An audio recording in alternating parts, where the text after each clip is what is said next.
Welcome back to Insaaf 24/7 after the break. और break से पहले हमारे साथ आयशा जो हमारी लास्ट मतलब अब तक की कॉलर थी, वो उनका सवाल जो है वो दोबारा से टेकअप करते हैं।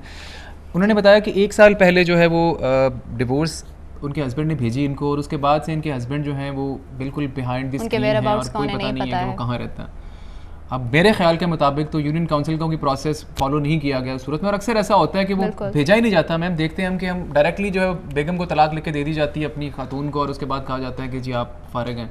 उस वहाँ पे खातून का क्या स्टेटस रहता है? उसके पास कोई डिवोर्स सर्टिफिकेट भी नहीं है जी। और इसी में एक और चीज़ ऐड करूंगी, ओरल डिवोर्स की। मतलब अगर क्योंकि काफ़ी कॉलर्स हमें ऐसे भी आती रही हैं जो कि हमें मतलब खुद से आप मैसेज कर देते हैं जी मैं तुम्हें डिवोर्स देता हूँ, या खुद से ही आपको बिल्कुल जो है वो आपको अनाउंस कर देते हैं। उसके बाद जो है वो खुद से ही मुकर जाते हैं कि जी हमने तो अब कभी आपको तलाक दी नहीं। तो ऐसी सूरत में वो औरत के पास क्या एविडेंस है अपनी तलाक को जो है वो प्रूव करने का? कमिंग टू these questions, तकरीबन 20-25 साल पहले ये जब सेक्शन 7 जो है MFLO का, इसके अंदर नोटिस की रिक्वायरमेंट है। ये नोटिस जब इंटरप्रेट होना शुरू हुआ तो बहुत सारा इशू शुरू हुआ कि ये जब नोटिस इशू होगा, एक्चुअली तलाक उस वक्त से हुई है। उसमें हस्बैंड्स करते ये थे कि तलाक पहले दे देते, 3 साल नोटिस ही नहीं भेजा जी। तो इसका मतलब है कि लीगली तलाक नहीं हुई, but at the same time चूंकि प्रोनाउंस कर चुके हैं तो तलाक हो चुकी है। The lady in the situation she is lurching between the two ends, और वो ना इधर की है ना इधर की है, क्योंकि फिका में उसको तलाक हो गई हुई है और कानून में अभी उसको तलाक नहीं हुई है। कोर्ट्स हैव सॉल्व्ड इट, ठीक है, कोर्ट्स ने इस इशू को सॉल्व कर दिया हुआ है। ये अब नोटिस पे नहीं है। नोटिस जो है वो एक डॉक्यूमेंट्री रिक्वायरमेंट है एविडेंस के कॉन्टेक्स्ट में, बट उसकी इफेक्टिवनेस जो है वो प्रोनाउंसमेंट पे है। प्रोनाउंसमेंट जो है वो नोटिस डिपेंडेंट नहीं है। प्रोनाउंसमेंट जो है वो ओरल है, ओरल भी हो सकती है, रिटन भी हो सकती है, नॉट टू सजेस्ट कि सिर्फ ओरल है, लेकिन प्रोनाउंसमेंट डिपेंडेंट है जी। तो जब उसने प्रोनाउंस किया है, डाइवोर्स उसी वक्त से जो है वो इफेक्टिव होती है।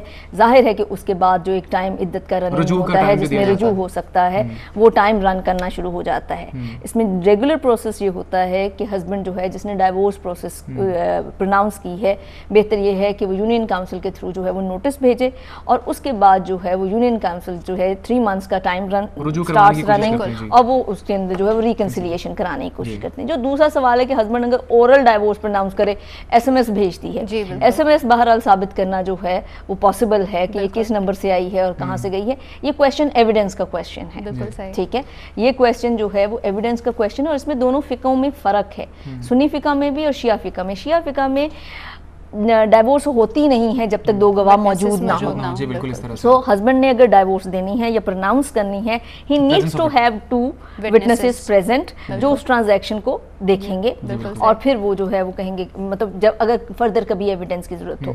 इंटरेस्टिंगली सुन्नी फिका के अंदर इस तरह की रिक्वायरमेंट मौजूद नहीं है। सो ये मेजर इशू जो है ये उठ सकता है सुन्नी फिका के कॉन्टेक्स्ट के अंदर कि अगर, क्योंकि ओरल प्रोनाउंसमेंट जो है वो तो कोर्ट्स ने कह दिया है कि वो इफेक्टिव है।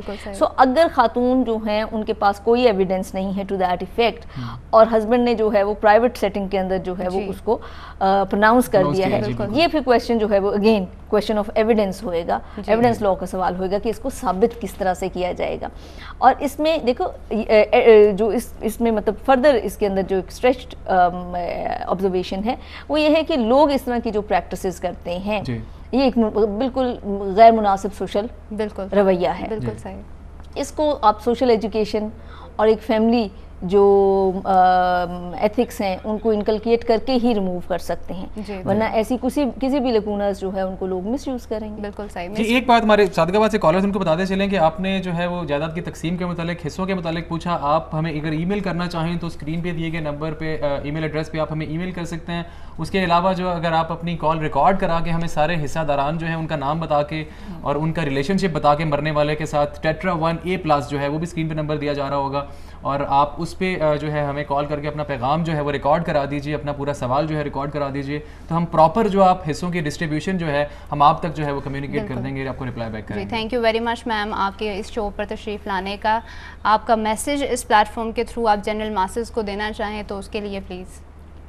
देखिए, मैं जनरल मैसेज को मैसेज देना चाहूँ, हमारा तो बड़ा छोटा सा मैसेज है, और वो ये है कि आप काम करिए, मेहनत करिए, एंड मेक श्योर करें कि आप अपने हिस्से का काम पाकिस्तान के लिए कर जाएं। बाकी इसके लिए कोई बड़ा मैसेज जो है।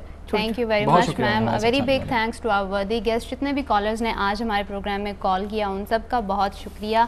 हमारी कोशिश ये है कि हम आज की औरत को बाशऊर बनाएं और वो अपनी नासमझी से अपना हक ना गवाए। अभी तक कुछ लीगल एक्सपर्ट्स ने अपने फ्री लीगल एड नंबर्स हमारे प्रोग्राम में दिए हैं, जिनमें शामिल हैं हिना जलानी, आसमा जहांगीर, आरिफ महमूद चौधरी और आगा अबुल हसन आरिफ। ये तमाम नंबर स्टूडियोज़ में मौजूद हैं, आप कॉल करके ये नंबर हमसे ले सकते हैं। इस उम्मीद के साथ कि हम खुद इन्हिसारी की बुनियाद पर मुस्बत सिमत की तरफ सफ़र का आगाज़ करेंगे, हम चाहेंगे आपसे इजाज़त। Thank you very much for watching Insaf 24/7 with Iram and Irfan. अल्लाह हाफ़िज़।